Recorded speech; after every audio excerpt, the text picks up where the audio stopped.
BodyBags, where horror lies. Welcome back to BodyBags. This is week number 518. This is a theme week, and the theme was our Thursday reviewer, Sam, came up with this theme, and I think it was brilliant. I have been excited about this ever since I heard about it. And the theme is we were each assigned a Nightmare on Elm Street movie to review. But wait, there's more. With our particular Nightmare on Elm Street movie, we also watch the corresponding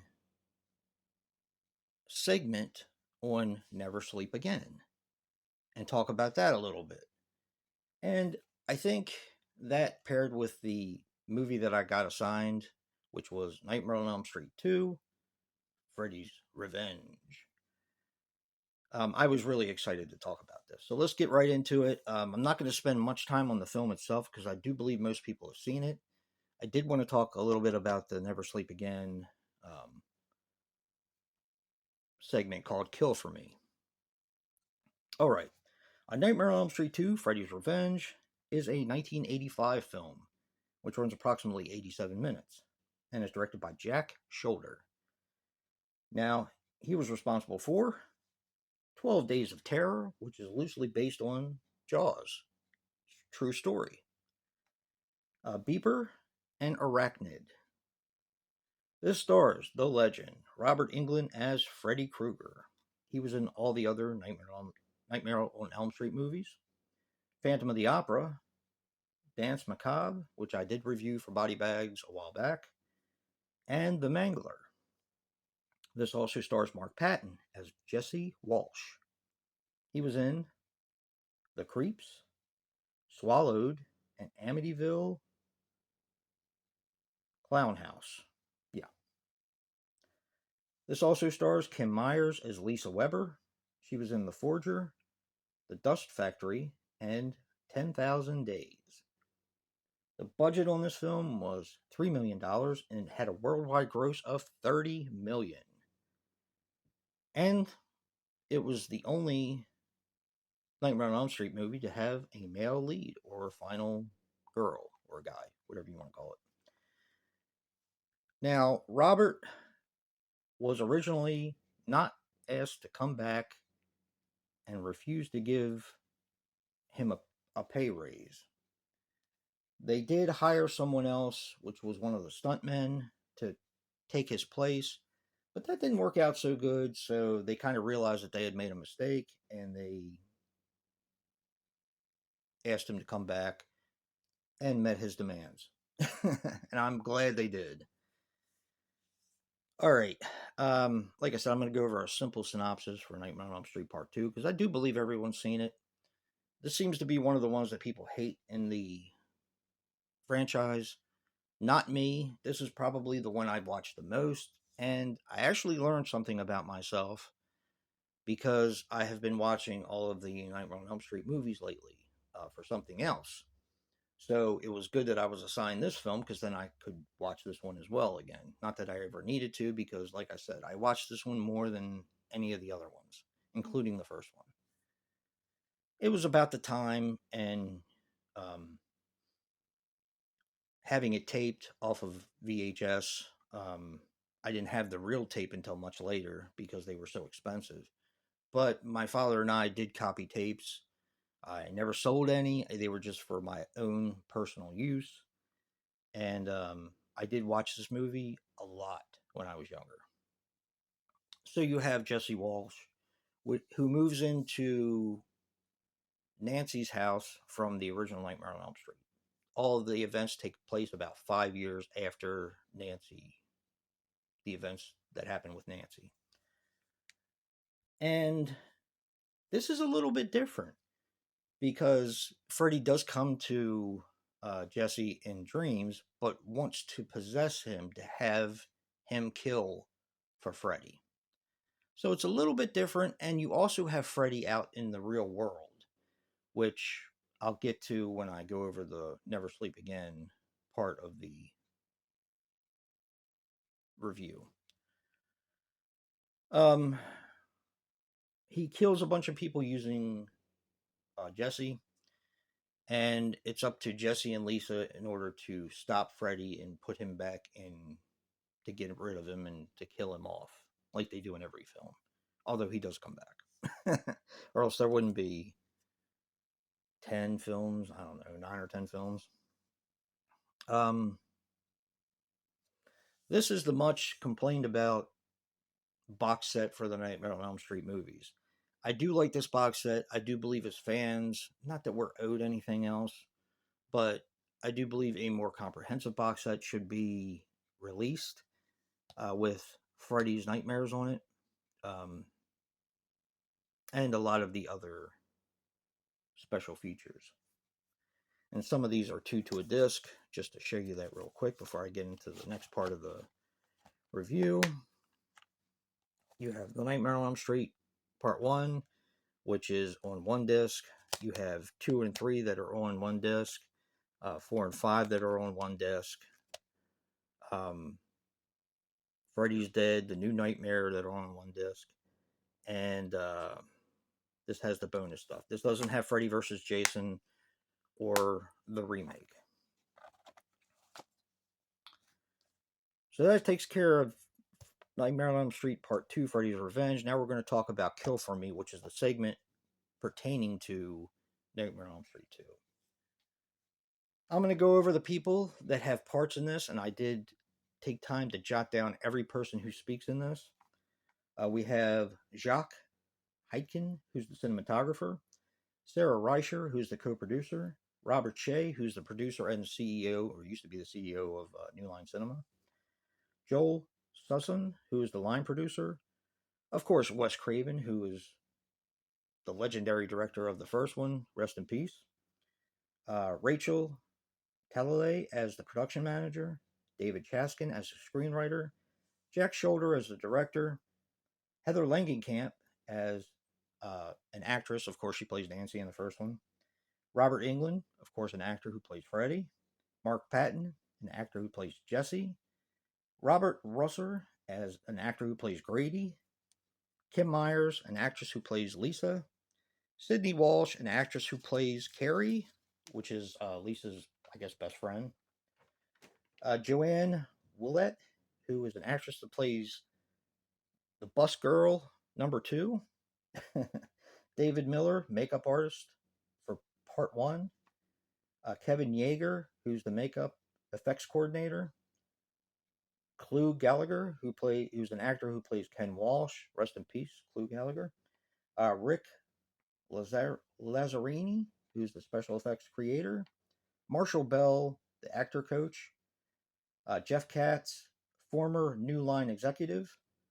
Mark Schustrom, who is the transformation effects coordinator. And Bart Mixon, who is the special makeup executive. Now, this part in Kill For Me runs approximately 28 minutes. I probably gave a lot more information that was needed, but I wanted to make sure that I talked, that I gave everyone who talked in that part. Because that part, I actually did watch a lot of the other parts, because that is a very contagious documentary. Like, you can't stop once you get started. It's just so comprehensive and so amazing. Just a recommendation. Crystal Lake Memories and Never Sleep Again are 2 fantastic documentaries. If you don't have them in your collection, you probably should, especially if you are a Nightmare on Elm Street fan or a Friday the 13th fan. Now, of course, what they get into in this part of the documentary, a little bit tongue-in-cheek, and they try to handle it with kid gloves, but it's basically what everyone else says about this film, about being the gayest, or the I can't remember exact terminology they use, but about how this film is basically seen as a very one of the most homosexual entries of any horror film ever. And a little bit of it's done in tongue in cheek, like we didn't really know what they were doing, and they kind of leave it as I have certain views I have about this, but they kind of leave it as we didn't know what we were doing, and some people said they did know what they were doing when they made the film. Let me just say one thing. I was 14 when this movie came out when I saw it, and I did not view the film like that. Everything went right over my head because I didn't think like that back then. I didn't think of this movie as a homosexual horror film because that's not, I don't know, it's very weird. People like to put labels on things, and rather than this just being a fantastic horror film, they find the need to put labels on films like this. Now, I do understand when people start stacking the parts of the film, but I do believe that they're reaching on some of it. With Freddy coming out of Mark Patton's character, that's he was possessed. That was his way of bringing him into the real world. So I just never looked at it like that. And when I was watching this with my friend Joe, we were discussing this that when I was younger and watched this film, because I watched it a lot. First of all, I didn't know that Mark Patton was a openly gay actor. I didn't even know that. I thought he played the part really well. There are parts of it where people will say, "Oh, well, the dance, how could you not know?" Look, the 80s were full of cheesy things in films, especially horror films. There's so much cheese in 80s horror films that this just fits right in with a lot of the other stuff. And the fact that he wanted to go when he was getting ready to sleep with the Lisa Weber character, or I can't remember her name now, but when he was going to sleep with a girl that he liked, he ended up running away because he started having these things happen to him because Freddy was possessing him, and he ran away and went to sleep with his best friend. I didn't look at it like that. I looked at it like if I was scared of something and I thought that something was going to happen to me, who was I going to talk to? Your parents don't believe you. Your girlfriend is after something else, obviously, because she wants to sleep with you. I'm going to go to my friend who believes me and you know, who I've created this great friendship with. It's not the fact that I want to sleep with my friend. It's the fact that I want to be protected by a friend who believes what I'm going through. See, I think it's easy to explain away a lot of Nightmare on Elm Street Part 2, in my opinion, because I didn't look at it that way. Now, granted, the part with the coach being in the gay bar, you can't deny that. I knew exactly what that was um, when I was younger. And of course, the humiliation with the towel I thought was a little weird. But other than that, that's the only thing in that whole movie that really screamed gay to me. I don't know. There's a lot of things that I just didn't look at it that way when I was younger. Like everyone praises Night of the Living Dead for having a lead black character, and I understand that it's significant. But everyone praises George A. Romero. I just looked at it as the guy was a great actor. I don't know. I just wasn't. I wasn't trained to look for that kind of stuff when I was younger. I judged movies off of if they were entertaining, or if I liked them, or if um, the acting was good, the special effects were good. I didn't look at it as a lead black character or a gay uh, entry into a franchise. I could actually identify with Jesse, to be honest, because there weren't a lot of male, um, if you want to call them final girls, in horror. So people like Ash, people like Jesse, I could identify with them because it was always the final girl. So I don't know. I'm just, this is a little bit longer, but I did want to talk about this kind of stuff because I think when labels are put on things, it hurts everyone. not just, it makes things hard to talk about. It makes things kind of taboo in a way. And I'll be honest with you, I learned something about myself when I watched these Nightmare on Elm Street films. I learned that I always thought that the first one was my favorite Nightmare on Elm Street film. And don't get me wrong, I love the first Nightmare on Elm Street film. I do. But the second one is the one I watched the most. And to be honest with you, I think it's the most entertaining of the bunch. It has moments that make me laugh that I still quote. Like when Grady says, "What the F is wrong with you, dude?" I laugh every time he says that. Um, it just, it's a quirky movie. The bird part, which is so cool, so random, but so cool. And they did explain that as well in the Never Sleep Alone or Never Sleep Again documentary. So I don't know. I was happy that I was assigned um, Nightmare on Elm Street 2. I know it's one of the ones that is hated most by fans, but I love it. Always have, always will.